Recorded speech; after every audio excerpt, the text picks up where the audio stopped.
Hi all welcome to food for all. இன்றைக்கி நம்ம சேனலில் ரொம்பவே டிஃப்ரெண்ட்டான ஒரு முட்டை தொக்கு ரெசிபி தான் பார்க்க போகிறோம். வாங்க எப்படி பண்ணுறதுன்னு பார்க்கலாம். ஃபஸ்ட்டு அதுக்கு ஒரு கடாயில் கொஞ்சமாக எண்ணெய் விட்டுட்டு எண்ணெய் லைட்டாக சூடானதும் ஒரு கைப்பிடி அளவு சின்ன வெங்காயம் கூடவே ஒரு பெரிய வெங்காயத்தை நல்லா பொடிசாக கட் பண்ணி ஆட் பண்ணிக்கலாம். நீங்கள் ஃபுல்லாகவே சின்ன வெங்காயத்தை பண்ணுறதா இருந்தாலும் ஓகே தான், டேஸ்ட் நல்லாயிருக்கும். பெரிய வெங்காயத்தில் பண்ணுறதுனாலும் பண்ணிக்கலாம். இது கூடவே ஒரு 5-6 காஞ்ச மிளகாய் கொஞ்சமாக உப்பு சேர்த்து நல்லா வதக்கிக்கலாம். உப்பு சேர்த்து வதக்கும் போது சீக்கிரமாக வெங்காயம் வதங்கிரும். இந்தளவுக்கு நல்லா வதங்கினதுக்கப்புறமா இதில் நான் ஒரு தக்காளியை நல்லா பொடிசாக கட் பண்ணி ஆட் பண்ணியிருக்கேன். தக்காளி நல்லா வதங்கினதுக்கப்புறமா அடுப்பை ஆஃப் பண்ணிவிட்டு ஒரு 10 நிமிஷத்துக்கு இதை நல்லா ஆற விட்டுறலாம். ஆறினதுக்கப்புறமா ஒரு மிக்ஸி ஜாரில் மாற்றி அரைச்சி எடுத்துகிட்டு வந்துடலாம். இப்போ ஒரு கடாயில் நான் இன்றைக்கி ஒரு 3 முட்டை உடச்சி ஊற்றிருக்கேன். நான் 2 பேருக்கு பண்ணுறேன், அதனால் 3 முட்டை எடுத்திருக்கேன்.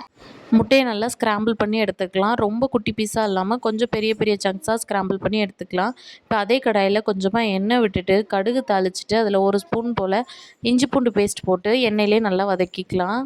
இஞ்சி பூண்டோட பச்சை வாசனை போனதுக்கப்புறமா இதில் ஒரு 1/4 ஸ்பூன் போல் காஷ்மீரி மிளகாத்தூள் சேர்த்துக்கலாம். இது கலருக்காக தான் சேர்க்குறேன். நம்ம ஆல்ரெடி காஞ்ச மிளகாய் வச்சு அரைச்சிருக்கோம். இப்போ அந்த அரைச்ச பேஸ்ட்டையும் சேர்த்துட்டு தேவையான அளவு உப்பு சேர்த்துட்டு நல்லா ஒரு முறை கலந்து விட்டுக்கலாம். இப்போ இது கூடவே நம்ம கொஞ்சம் மசாலா சேர்த்துக்கலாம். 1/4 ஸ்பூன் போல் மஞ்சத்தூள், 1 ஸ்பூன் போல் கரம் மசாலா தூள் சேர்த்துக்கலாம்.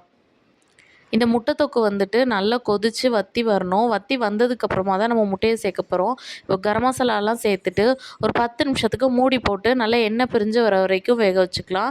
இந்தளவுக்கு எண்ணெய் பிரிஞ்சு வந்ததுக்கப்புறமா இதில் கொஞ்சமாக தண்ணி சேர்த்துட்டு கிரேவியோட கன்சிஸ்டன்சி அட்ஜஸ்ட் பண்ணிக்கலாம். இதை வந்து சப்பாத்திக்கு சைட் டிஷ்ஷாக நாங்கள் சாப்பிட போகிறோம். அதனால் நான் கொஞ்சம் தண்ணி சேர்த்துருக்கேன்.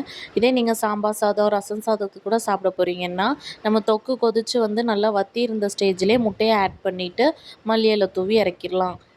சப்பாத்தி, தோசை கூட சாப்பிடும்போது கொஞ்சம் லிக்விடாக இருந்தால் நல்லாயிருக்கும். அதனால் நான் தண்ணி சேர்த்துருக்கேன். இப்போ இது எல்லாத்தையும் நல்லா மிக்ஸ் பண்ணிவிட்டு நல்லா ஒரு 5 நிமிஷம் மட்டும் கொதிக்க விட்டுறலாம். இந்த மாதிரி டிஃப்ரெண்ட்டாக முட்டை தொக்கு செஞ்சு கொடுத்து பாருங்கள். கண்டிப்பாக எல்லாருமே விரும்பி சாப்பிடுவாங்க. லாஸ்ட்டாக கொத்தமல்லி இலை தூவி இறக்கிட்டிங்கன்னா சூப்பரான முட்டை தொக்கு ரெடி.